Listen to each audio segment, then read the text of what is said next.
Bonjour à tous. Le dernier Yom Tov par lequel s'achèveront les fêtes de Tishrei se nomme Simchat Torah, la joie de la Torah. Les grands comme les petits dansent avec la Torah et se réjouissent durant toute la fête. Mais réellement, n'y a-t-il pas une meilleure façon de célébrer la Torah? Ce livre d'une infinie sagesse dont notre devoir est de l'approfondir constamment. N'aurait-il pas mérité plutôt d'être ouvert et étudié en ce jour? Comment se fait-il que pour se réjouir de la Torah, il nous soit ordonné de maintenir les rouleaux fermés et de danser avec?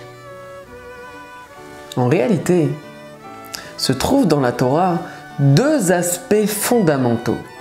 La Chokhma, c'est bien sûr cette pensée absolument transcendante et reconnue par le monde entier.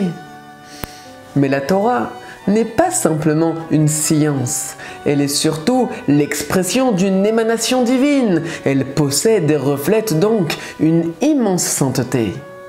Or, si l'on s'attache à l'essence même du lien qui nous unit avec ce niveau spirituel, notre esprit seul ne suffit pas.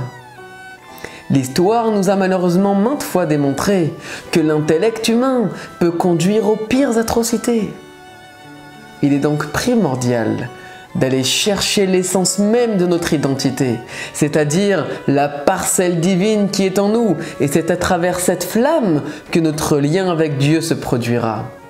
Pour ce faire, mettre en avant notre ego et la richesse de nos talents intellectuels ne pourrait que brouiller l'expression de notre identité profonde.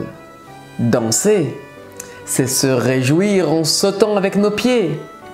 Ce geste, assez banal au demeurant, exprime avant tout la joie de ce désir unique pour la sainteté de la Torah et celui de consolider la chaleur de notre âme.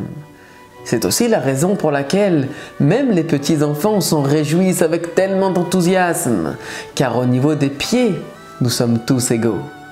L'étude peut à présent commencer. Chag Sameach, Shabbat Shalom et à la semaine prochaine.